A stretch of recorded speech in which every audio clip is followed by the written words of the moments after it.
নমস্কার, আমি অ্যাডভোকেট পল্লব কুমার কর। আজকে আমি আইনের কোনো উপদেশ দিতে আসিনি। আজকে আমি কিছু প্রশ্নের উত্তর দিতে এসেছি। নানান জায়গা থেকে আজকে অনেক মানুষ যারা আমাকে ভালোবাসেন তারা নানান ভিডিও হোয়াটসঅ্যাপ করেছেন নানান প্রশ্নের। তো সমাজ নিয়ে যেহেতু আমি কথা বলি, সেহেতু সামাজিক আমি খুব বেশি ভিডিওটা বড় করব না। সামাজিক কয়েকটি প্রশ্নের উত্তর আমি দেব, তাদের নাম বলছি না। আমরা কি সঠিকভাবে মানুষ নির্বাচন করছি?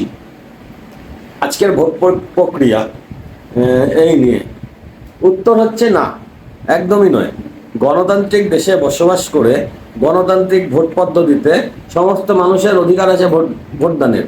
সেখানে কিছু মানুষ যাদের কোনো দল হয় না, দলমত নির্বিশেষে বলছি, যাদের কোনো দল হয় না, যারা গন্ডগোলগুলো করছে তাদের কোনো দল রং কিচ্ছু হয় না, তারা হচ্ছে সন্ত্রাসবাদী। এই সন্ত্রাসবাদীগুলোর জন্য শিক্ষিত মানুষের ভোটাধিকার নষ্ট হচ্ছে। আপনি দৌড়ে ঝাঁপে দুটো ছাপ্পা মেরে কি করছেন? গণতান্ত্রিক পদ্ধতিটাকে নষ্ট করছেন। দ্বিতীয় প্রশ্ন, আমরা কি সত্যি গণতান্ত্রিক অধিকার পাচ্ছি? একই রকমই প্রশ্ন, না পাচ্ছি না। কি করে পাবো? এরকম অশিক্ষিতরা একদল দৌড়ে ঝেপে ভোট ভয় দেখাচ্ছে। এটা কি? আরে নিজের সংসারটাকে দেখুন। নিজের ভালো যদি আপনি না বোঝেন, আপনি দেশের ভালো কি করে বুঝবেন? মস্তানি করছেন। পুলিশ যেদিন নিজের অকাতে চলে আসবে না, সেদিন নিজের অস্তিত্ব খুঁজে বেড়াবেন, নিজের অস্তিত্ব সংকট হয়ে যাবে। পুলিশ কিছু করছে না, নানান সময় অধিকারের জন্য লাফানো। আরে আপনাদের অধিকার আপনারা কি গণতান্ত্রিক অধিকারটাকে নষ্ট করছেন? আপনাদের কোনো অধিকার আছে আন্দোলন করার? দলমত নির্বিশেষে আমি বলছি, নির্বাচন যদি সত্যি একটা গণতান্ত্রিক অধিকার, তবে ছাপা ভোট কেন হয়? এই একই উত্তর।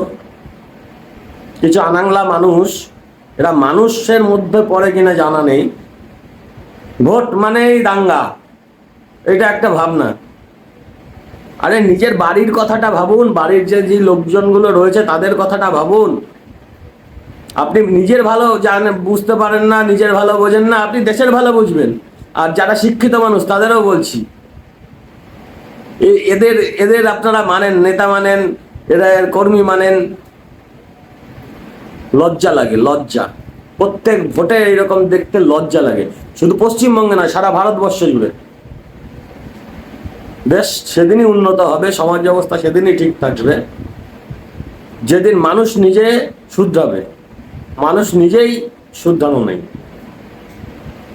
নির্বাচনে প্রশাসনিক ভূমিকা, প্রশাসনের ভূমিকা নিয়ে তো কথায় কথায় প্রশ্ন ওঠে।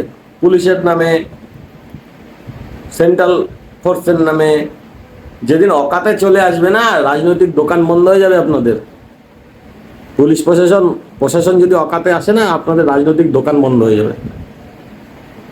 মানুষ বুঝছে না, আর কিছু লোক সেখানে মালা পরিয়ে দিচ্ছে, গহনা পরিয়ে দিচ্ছে, মানুষকে উত্তেজিত করে দিচ্ছে। আর আপনারাও হচ্ছেন, পাশের বাড়ির লোকটাকে মারছেন,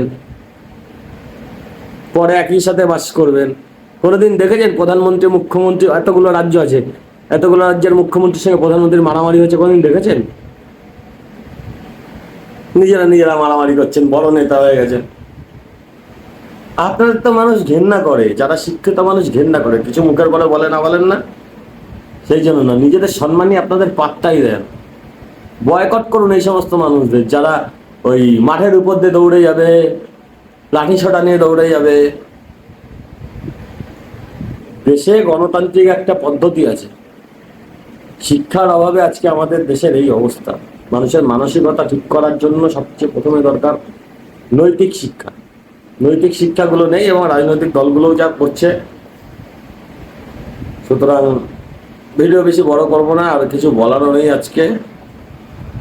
আমি কয়েকজনের প্রশ্নের উত্তর দিলাম, ভবিষ্যতে দেব, ভবিষ্যতে আলোচনায় বসবো।